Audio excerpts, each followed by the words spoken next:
South Korean stocks opened higher today, and the benchmark KOSPI climbed above 3,500 for the first time. Samsung shares rose by more than 4%, hitting their highest since January 2021, while SK hynix stocks surged more than 9% to reach the highest point since 2000. And the country's current account surplus continued for the 28th straight month in August, reaching over $9 billion. This marked the largest August figure on record. North Korea's defense minister met with his Russian counterpart in Moscow and pledged full support for Russia's war in Ukraine.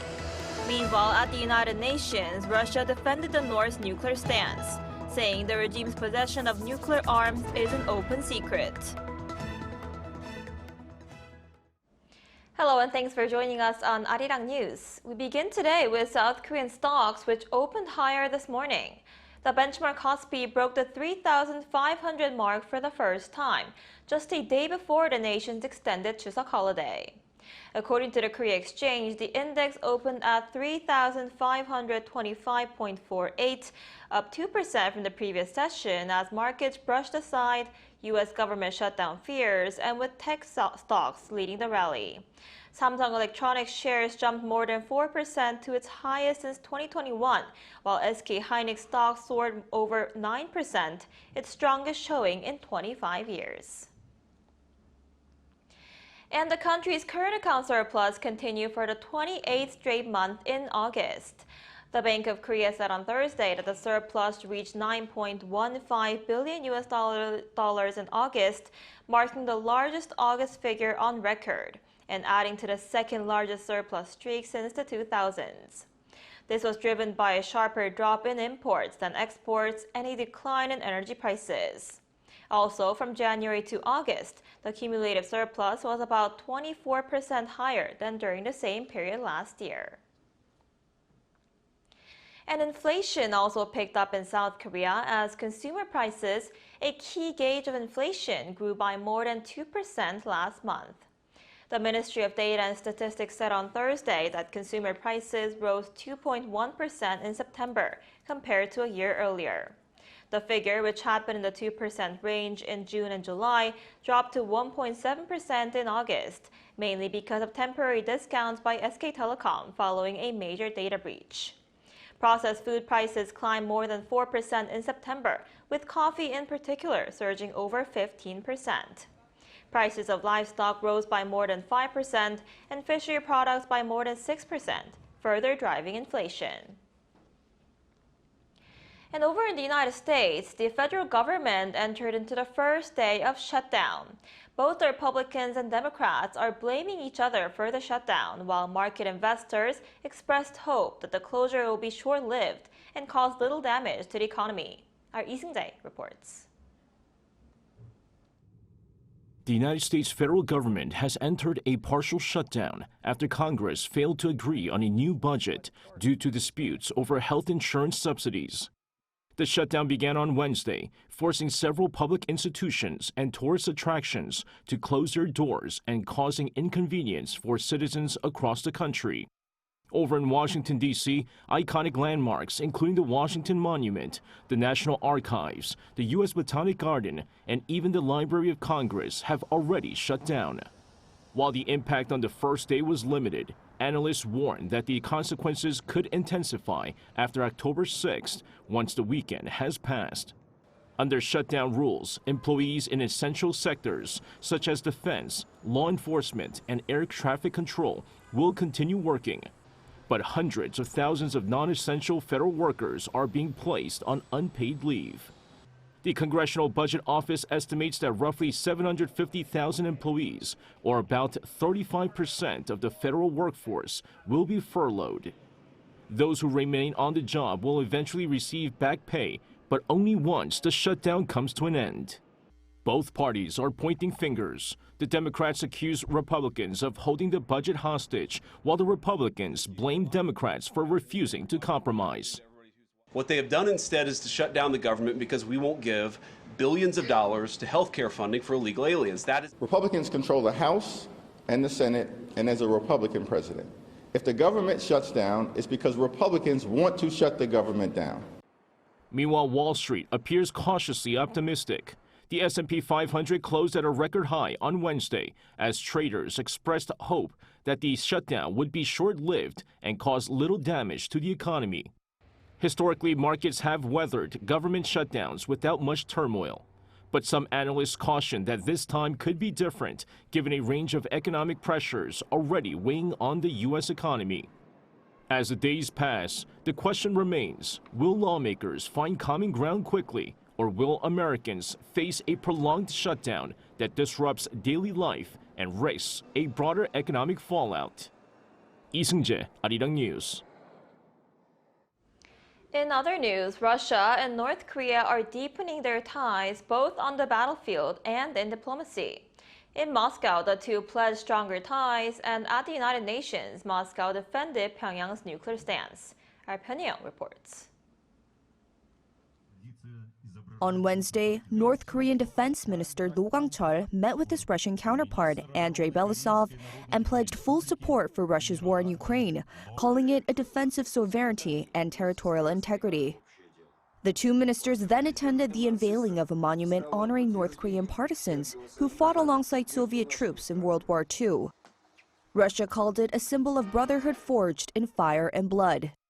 The alignment was also clear in New York earlier in the week. At the UN General Assembly on Monday, North Korea's Vice Foreign Minister Kim Sun-kyung declared that Pyongyang will never give up its nuclear weapons. We will never give up nuclear power, which is our state law, national policy, and sovereign power, as well as the right to existence. Under any circumstances, we will never walk away from this position. Then on Wednesday, Russia echoed that message. At a press conference marking Moscow's presidency of the UN Security Council, Ambassador Vasily Nebenzia called North Korea's possession of nuclear weapons an open secret and a reality. You may like it or not like it, but this is the reality. The reality justified by the threats that the DPRK, they really feel threatened by what is happening around the Korean Peninsula, by the activities, military activities, provocative activities. He said those threats stem from what he called provocative military activities by South Korea, the United States, and Japan. Pyongyang, Arirang News. And also at the United Nations, South Korea on Wednesday completed its one-month term as rotating president of the UN Security Council. Seoul's UN Ambassador Cha Ji-hoon marked the end of the term with a briefing at the United Nations headquarters in New York, highlighting September's key achievements. These included a high-level debate on artificial intelligence and its impact on global peace and security. At the briefing, Cha also reviewed major Security Council meetings and thanked member states for their cooperation. The mission capped off the presidency with a reception at the Korean Cultural Center, drawing more than 170 UN officials and diplomats. The UN Security Council, responsible for maintaining international peace, has 15 members, with the presidency rotating monthly in alphabetical order.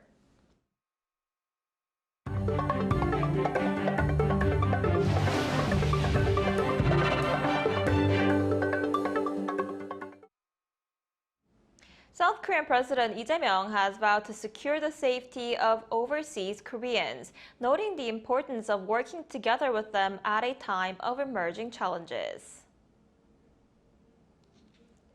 5천만 국민과 세계 각지의 700만 동포가 하나로 마음을 모은다면 우리는 다시금 이 위기를 이겨내고 더 큰 도약을 확실하게 얻어낼 것입니다. While speaking at a Korean Day event in Seoul on Thursday, Lee also pledged to improve policies for Koreans living abroad, including the voting and multiple citizenship systems. Around 370 people were at the event, including the head of the Overseas Koreans Agency and chiefs of Korean associations from around the world.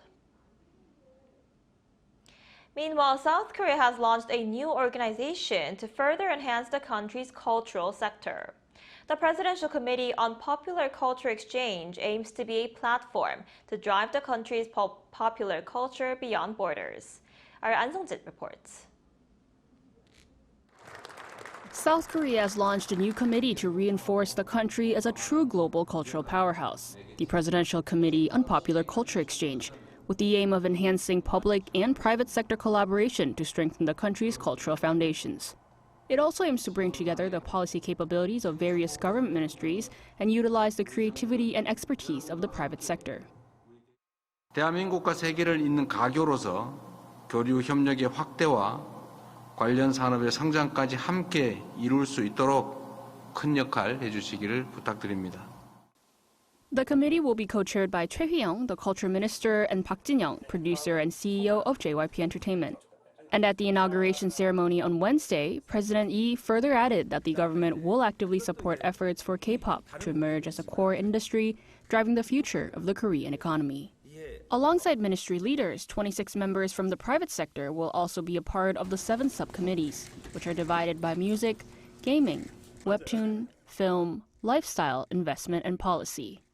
And to further promote K-culture globally, President Lee and producer Park Jin-young toured around the K-culture zone, where K-pop merchandise, posters for icons of K-culture, and top 15 moments in K-culture were on display. Producer Park says that there are aspects of K-pop that already make the genre stand out.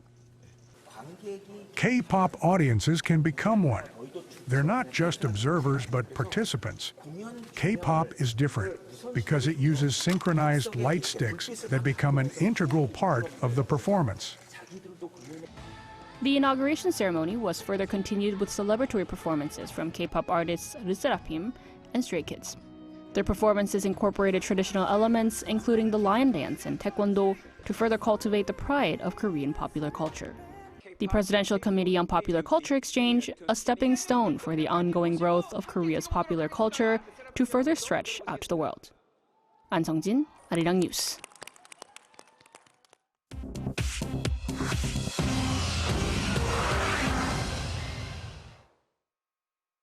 This is The World Now, bringing you the latest stories from around the globe. Starting in Copenhagen today, European leaders are facing a defining security test. After Russian drones breached NATO airspace, the EU is weighing a continent-wide drone wall and whether to unlock billions in frozen Russian assets to help Ukraine. At a high-security summit in Copenhagen, EU leaders debated building a joint drone defense shield to protect the continent from Russian incursions. The proposal would connect sensors, jammers, and interceptors across multiple states. This follows drone flights over Denmark, Poland, and Estonia, incidents that heightened concerns over the vulnerability of Europe's skies. NATO says low-cost drones are exposing a costly gap in Europe's defenses. France and Sweden are already sending anti-drone systems to support Denmark. But analysts caution that building a drone wall will be expensive and technically complex. Alongside security talks, EU leaders are divided over using 140 billion euros in frozen Russian assets to support Ukraine. Germany backs the plan, while France and Belgium warn it could spark lawsuits and financial instability. Meanwhile, in Indonesia, dozens are still trapped under rubble after a school collapsed during prayers. An Islamic boarding school in Sidoarjo, East Java collapsed on Monday, killing 3 people, with nearly 100 others injured and 91 still missing. More than 300 personnel are working with drones, scanners, and hand tools, but rescue efforts were complicated by a nearby 6.5 magnitude earthquake, which compacted the debris. Officials say unauthorized construction may have weakened the structure. Families are waiting anxiously near hospitals and command posts as the next hours are critical. In Ethiopia, scaffolding collapsed at a church packed with worshippers, killing at least 36 and injuring more than 200. The scaffolding collapsed at the Menjar Shenkora Aredi Mariam Church in the Amhara region on Wednesday morning. It happened during the annual Virgin Mary Festival, one of the country's largest religious gatherings. Witnesses say worshippers had climbed the wooden scaffolding to view murals when it suddenly gave way. Hospitals in the region are overwhelmed, with some victims transported to Addis Ababa for treatment. Local officials warn the death toll could rise as rescue and recovery operations continue. Authorities have launched an investigation while Ethiopia's government has declared a period of national mourning. The pioneering conservationist Dame Jane Goodall, who transformed our understanding of chimpanzees, has died of natural causes at the age of 91.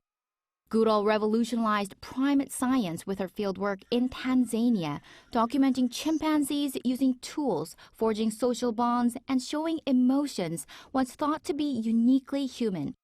She went on to found the Jane Goodall Institute and the youth program Roots and Shoots, becoming one of the world's most prominent conservation voices.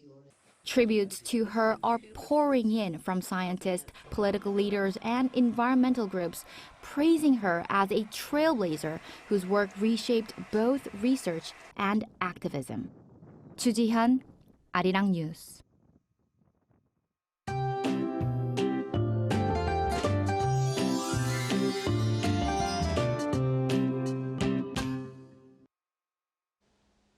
The long Chuseok holiday weekend begins tomorrow, but unfortunately, we're forecasting some unsettled weather for the break. Rain that starts tonight will continue through Saturday in many places except in the capital area. Then another band of rain is in the forecast for the capital region and Gangwon-do province on Sunday. So basically, those in Gangwon-do will see rain through the day of Chuseok. Heavy rain is expected along the south coast in Jeju from dawn tomorrow with strong winds. And the further south, the heavier rainfall you will see, so the drivers will need to exercise caution. For today, skies will be mostly cloudy with a high of 25 degrees Celsius here in the capital and 27 degrees for Daegu, Gyeongju, Busan.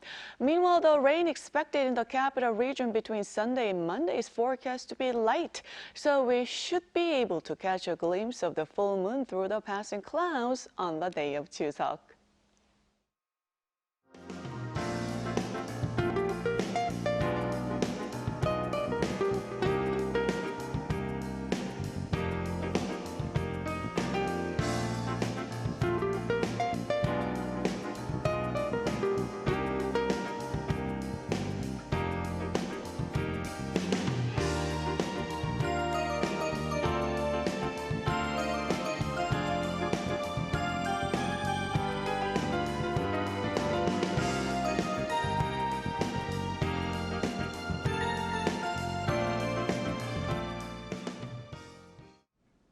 That's all we have for today's noon edition of Arirang News. Thank you for watching. Arirang News will be back at 5 p.m. Korea time. Stay tuned.